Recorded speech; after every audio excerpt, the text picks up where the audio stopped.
of all, thank you so much for coming by to talk to us. No, you're very welcome. Happy to be here. Tabletop.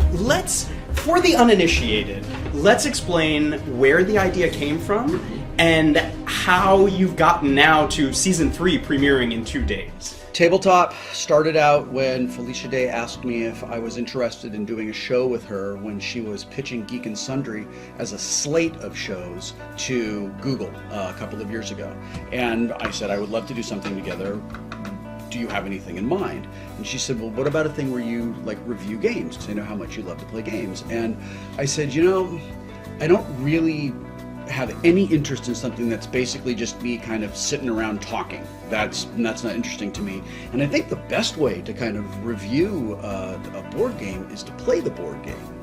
And in the time that it took me to draw a breath, the whole thing like settled as a fully formed idea. And I said to her, yeah, so we'll play the games with people that we know from YouTube and TV and movies and music and like interesting people, and it'll kind of be like Celebrity Poker but with board games, and it'll kind of be like Dinner for Five but without dinner. And she said, that's great, what do you want to call it? And I said, I don't know, like something like Tabletop but better. and that's actually, and then I designed our logo, and I sketched our logo out, and I was like, you know, something like this but cooler. And then you know, our designer went and built basically my idea but just made it look cooler. So I'm starting to feel like when I say, you know, like this but better, that maybe like just this is probably okay.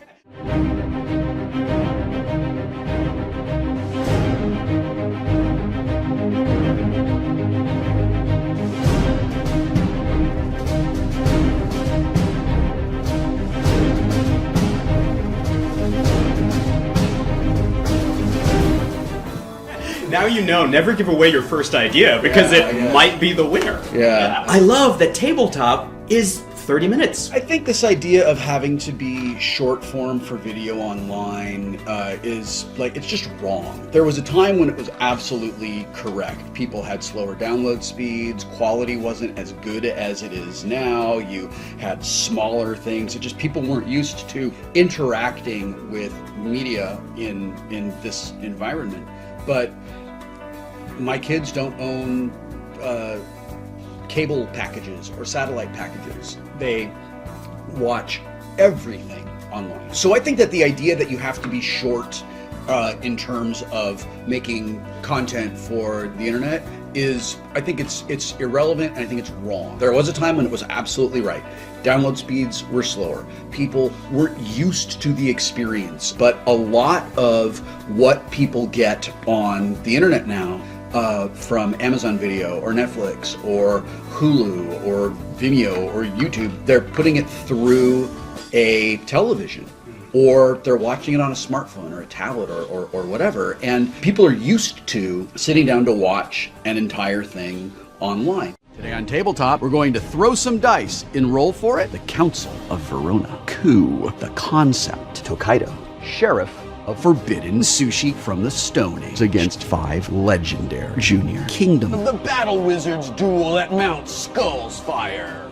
It's the same thing with podcasts. When one of Dan Carlin's Hardcore Histories comes out, I know that I've got roughly 4 hours of listening to do. And I'm not going to do it all at once, but I've got this great thing to look forward to, right? I mean, it's like, oh, this, you know, the new issue of a book that I love is out. I've got something to do. In fact, one of the things I really love about producing content that is going to be consumed primarily online is that we're not forced into the same structure and the same format that we have to deal with in traditional television. Right. I told our editors, let's aim for episodes to be about 30 minutes long, because that seems to be about where I start to feel like, all right, man, wrap it up.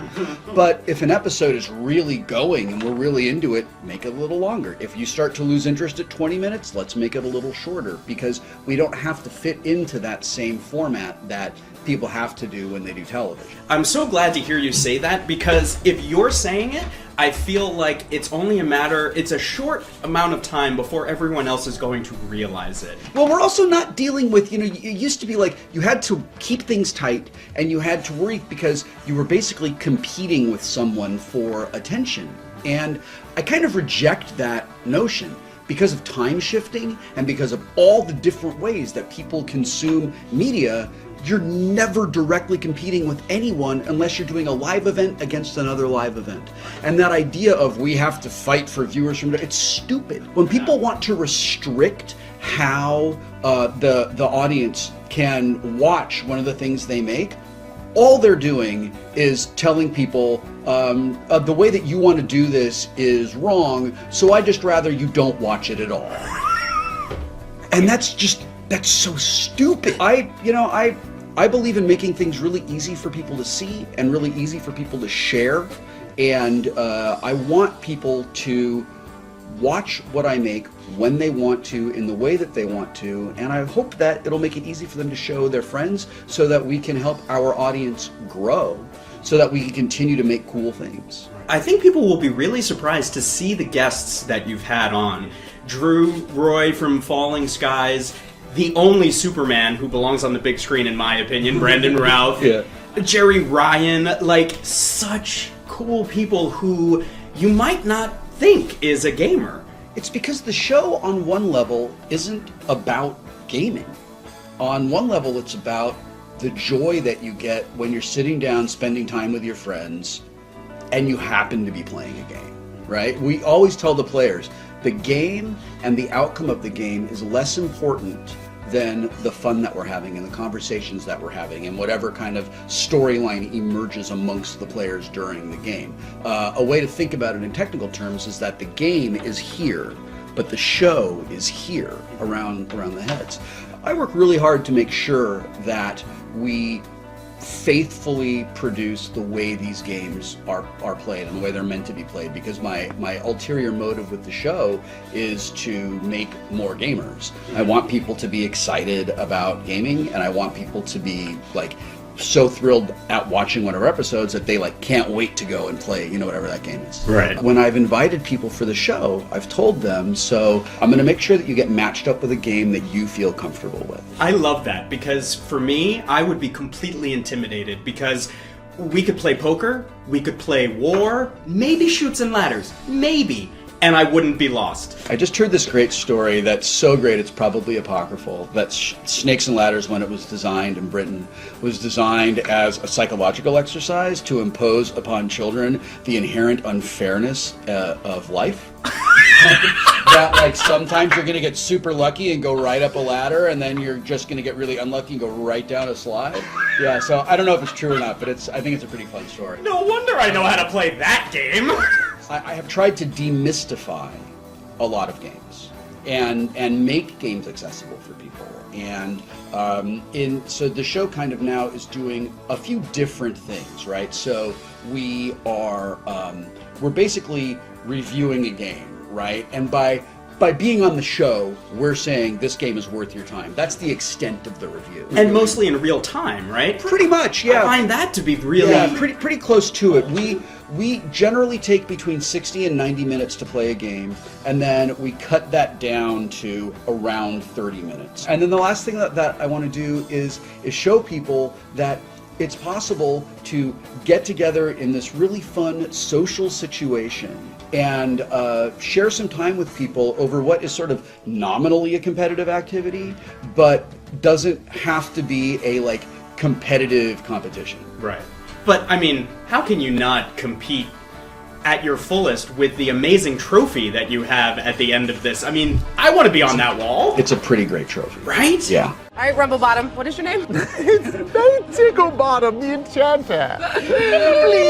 I propose a beaten and defeating Wil Wheaton pact. I'm gonna be on Team Dick together. Team Dick Team for Dick! life! Yes! Another 5. Oh man! I think I'm richer than the president. Help me, doctor! I've got the true meaning of Christmas in my butt. We could play, we could dubstep together. Oh, we go. Blast that thing. Let me give him a tender punch. You guys are so flush with cash. 2 of you are gonna go to the bank just to block me? We're not playing to win. We're playing to beat you, Will. Yeah, and you know what's funny is that I have some of my friends who have come on in this season, especially the third season that's just about to start. I invited some of my friends back from the first 2 seasons, and some of my friends who didn't win in the first 2 seasons were like, "I'm gonna get that trophy," like super competitive about it, and to the point where I had to be like, "Let's settle down a little bit." It's interesting how this has kind of sprung up around your life, that it's become a status symbol in a way. I've recently heard people referring to you as a geek icon, and I just think it's so interesting. You've always had such an interesting career because you've gone where you've wanted to, and it hasn't been dictated by what you should do. I think it's very nice and very kind that someone wants to sort of like apply that label to me, but I don't particularly embrace it. I think once you start telling people what you are, they start telling you what you can't be. And I'm just real lucky that I have been a creator in a time where it's real easy to reach a global, decentralized audience of enough people who have similar interests that I can produce what I like and know that there's 500,000 people around the world who are also going to like it. And you know, that's one of the things that I work real hard to do is respect the audience's time. And I've done that as an author and a podcaster, and I do it as a producer on TableTop. I know that people have discretionary time and that they're choosing to spend it with me. So I respect that, and I work real hard to give them something that is awesome, that at least meets my standards of awesome.